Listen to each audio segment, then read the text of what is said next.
ఈరోజు నీకు మారా అనుభవాలు, అవి చేదైన అనుభవాలు ఒకరోజు తీయటి గుర్తులుగా ఉంటాయి. గుర్తుపెట్టుకో, మధురమైన అనుభవాలుగా నీ జీవితంలోకి వస్తాయి. అవి ఒకసారి అలా లేచి నిలబడతాం.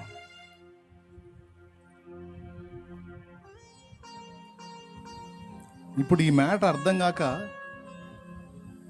మనం సణిగి గొణిగి ఇబ్బంది పడతామో కానీ దేవుడు అనుమతించే పరిస్థితులన్నీ ఎందుకో మనకు అర్థమైతే సహకరిస్తాం, ఇంకా అందుబాటులోకి వెళ్తాం.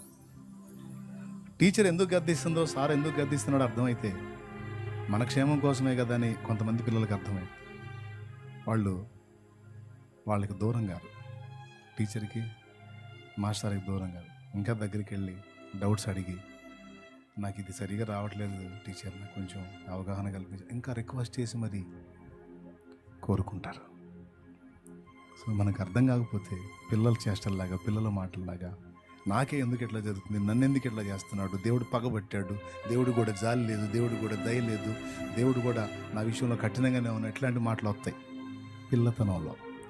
అదే కొంచెం మెచ్యూర్డ్గా ఇప్పుడు నేను చెప్పిన పాయింట్ని మైండ్లో తీసుకున్నారనుకో, పొరపాటును కూడా రావు. సంతోషిస్తావు, దేవుని కృతజ్ఞతలు చెప్తావు. తండ్రి ఇది నీ చిత్తమా, నా మేలుకే, నువ్వు ఏది అనుమతించినా నా మేలుకే, నువ్వు అన్యాయసుడివి కాదు, నీకంటే నా మేలు కోరేవాళ్ళు ఎవరూ లేరు, నేను నమ్ముతున్నానయ్యా, నీ కృతజ్ఞతలయ్యా అని అంటాం. కాబట్టి ఇక్కడ ఎవరు ఏ స్థితిలో వచ్చారో నాకైతే తెలియదు. విన్న విషయాలు మీ హృదయంలోకి తీసుకొని జాగ్రత్త పడండి. దేవుడు పెద్ద ప్లాన్ ఉంది మన మీద, పెద్ద ప్రణాళిక ఉంది. ఈ లోకంలో జీవితం కొంచెమే, ఇది కాదు అసలు, అక్కడుంది అసలు విషయం. దానికి సిద్ధపడదాం. Okay, right. అలాంటి విషయాలన్నిటిని అభ్యాసం చేయించడానికి దేవుడు సిద్ధపరిచిందే దేవాలయం, దేవుని మందిరం. ఆ నిర్జీవమైన రాళ్లతో కట్టుబడిన ఆ మందిరంలో సజీవమైన రాళ్ల నిర్మాణం జరిగిద్ది. అందులో సజీవమైన దేవుని మందిరానికి కావలసినటువంటి సరుకులు అంటే రాళ్ళు రెడీ అవుతాయి. గొర్రెపిల్ల భార్య రెడీ అవుతుంది అక్కడ, వధువు సంఘం రెడీ అవుతుంది అక్కడ. దానికి అది అవసరం. ప్రస్తుతానికి మనకున్న స్తోమతను బట్టి మనం చిన్న మందిరాన్ని ఏర్పాటు చేసుకున్నాం. అది కూడా ప్లేసు ఒక మహానుభావుడు ఆ ప్రేమతో దేవుణ్ణి ప్రేమించి ఇచ్చినటువంటి ప్లేస్ అది. దానిలో ఆ తాత్కాలికంగా షెడ్ వేశాం. తండ్రి సెలవు అయితే, దేవుడు ఆశీర్వదిస్తే ఇంకా గొప్ప కార్యాలు మనం చూస్తాం భవిష్యత్తులో. ఇప్పుడు దేవుని కుమారులు కుమార్తెలు అయ్యారు. జీవగ్రంథంలో మీ పేరు లిఖితమై మీరు దేవుని రాజ్య సంబంధులు, పరలోక పౌరులు, పైనున్న వాటిని వెతికిన వాళ్ళు.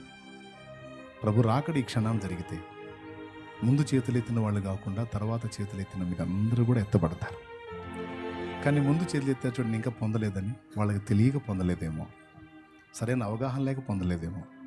ఇప్పుడు చెప్తున్నాను క్లియర్గా, పాపిని అని ఒప్పుకొని మారు మనసు పొంది పాప క్షమాపణ నిమిత్తమై బాప్తిస్మం పొందువాడు కనికరించబడతాడు, రక్షణ పొందుతాడు. సమయం మన చేతుల్లో లేదు, దేవుని చేతుల్లో ఉంది కనుక సమయాన్ని సద్వినియోగం చేసుకొని నేడు అను ఈ టైం ఉండగానే మారు మనసు పొంది బాప్తిస్మం పొంది పరిశుద్ధులు కండి. ఇంత తెలిసి కూడా మళ్ళీ నిర్లక్ష్యం చేశావనుకో, రాబోతున్న ఉగ్రత నుంచి నువ్వు కాపాడబడలేవు. ఈరోజే ఒక నిర్ణయానికి వచ్చి దేవుని ముందు ఒక తీర్మానం చేయి, ప్రార్థన చేద్దాం. ఒకవేళ మీరు ఏ సహవాసానికి చెందని వాళ్ళై ఉంటే తప్పకుండా ఈవేళ మీరు బాప్తిస్మం పొందవచ్చు. ఏదన్నా సహవాసానికి మీరు వెళుతుంటే ఆ దైవజనుని అడిగి, నిశ్చయంగా అడిగి మీరు బాప్తిస్మం పొందవచ్చు. ఆల్రెడీ రక్షణ పొందిన వాళ్ళు ఇక క్రీస్తు మార్గంలో స్థిరంగా నిలిచి ఉండండి. దేవుని కొరకు మంచి ఫలం ఫలించండి. మీలో దేవుని స్వభావం ఎంతవరకు నింపబడుతుందో ఆలోచించండి. మీలో తొలగించబడాల్సిన దుష్ట స్వభావం విషయంలో ప్రార్థన చేయండి. ఇంకా నాలో కొన్ని ఉన్నాయి నాయన, అవి తొలగిపోవాలి. అయ్యా, నా వంతు నేను యుద్ధం ప్రకటిస్తున్నాను ప్రభా, పోరాడతాను, సహాయం చేయమని అడుగుతాం. ప్రార్థన చేద్దాం. అందరం తలలు వంచి కళ్ళు మూసి ప్రార్థన చేద్దాం. నేను రక్షణ పొందుతానన్నా, నేను మీ ద్వారానే ఉపదేశం విన్నాను, ప్రభువుని తెలుసుకున్నాను, మీరు రక్షణ బాప్తిస్మం ఇవ్వగలిగితే నేను తప్పకుండా తీసుకుంటానన్నా అని సిద్ధపాటు మీకుంటే తప్పకుండా నేను మీకు బాప్తిస్మం ఏర్పాటు చేస్తాను. ఇక్కడ ఉందా ఛాన్స్ ఇవ్వడానికి? రైట్, ఇక్కడ ఉంది. రక్షణ పొందుకోవచ్చు. లేదా ఏదైనా సహవాసానికి వెళ్ళే పని అయితే మీరు తప్పకుండా దైవజనుని అడిగి తీసుకోండి. వేరే సంఘాలను ఎఫెక్ట్ చేయాలని నేను ఇక్కడ రాలేదు. తెలియని వాళ్ళకి ప్రభువుని ప్రచురపరచాలని నేను వచ్చాను. ఈరోజు దేవుని దయాపూర్వక సంకల్పం చాలా వరకు నీకు తెలుసుకున్నావు. కాబట్టి ఈ విషయాలన్నీ హృదయంలో భద్రం చేసుకొని నీ కొరకు దేవుడు సిద్ధపరిచిన ఉన్నతమైన మహిమకు చేరడానికి ఆయత్తపడు. ఒక పూట కూటి కొరకు జ్యేష్ఠత్వపు హక్కును అమ్మేసుకున్న ఏశావులాగా అల్పకాల పాపభోగాన్ని ప్రేమించొద్దాం. దేవుని ప్రేమించు, ఆయన సన్నిధిని ప్రేమించు, ఆయన కొరకు పరిచర్య చేయి, ఫలించు. మన లైఫ్ చిన్నది, అది ముగిసిపోకముందే జాగ్రత్త పడాలి. మారు మనసు పొందని వాళ్ళు మారు మనసు పొందాలి. రక్షణ అనుభవంలోకి రాని వాళ్ళు రక్షణ పొందాలి. రక్షణ పొంది దేవుని కొరకు ఏ ఫలము లేకుండా ఉన్నవారు ఇక నుంచి దేవుని కొరకు ఫలించాలి. ఇతరులకు క్రీస్తును పరిచయం చేయాలి. నువ్వు యేసు దగ్గరికి పిలువబడక మునుపు దైవ సేవ చేయాలి. దేవుని కొరకు బ్రతకాలి. కొన్ని జీవితాలైనా వెలిగించాలి, కొన్ని బ్రతుకులైనా బాగు చేయాలి, ప్రభువుకి అప్పగించాలి.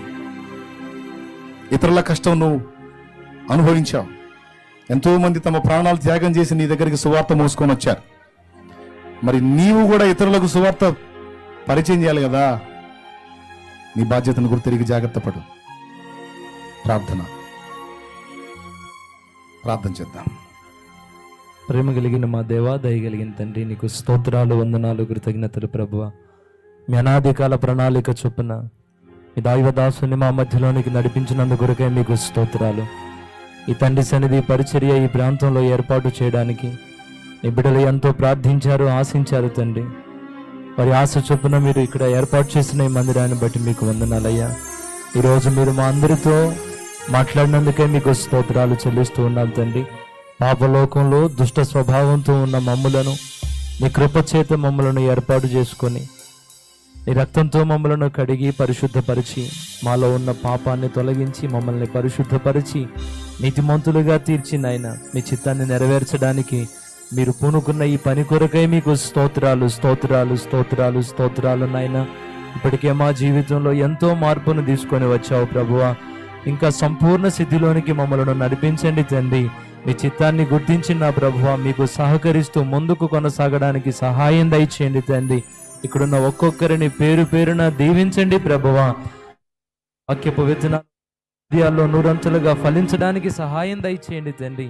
రక్షణ లేని వారు రక్షణ పొంది బాప్తిస్మం పొందేందుకు కృప దయచేయమని యేసు నామములో అడిగి ప్రార్థించి వేడుకుంటున్నాము తండ్రి.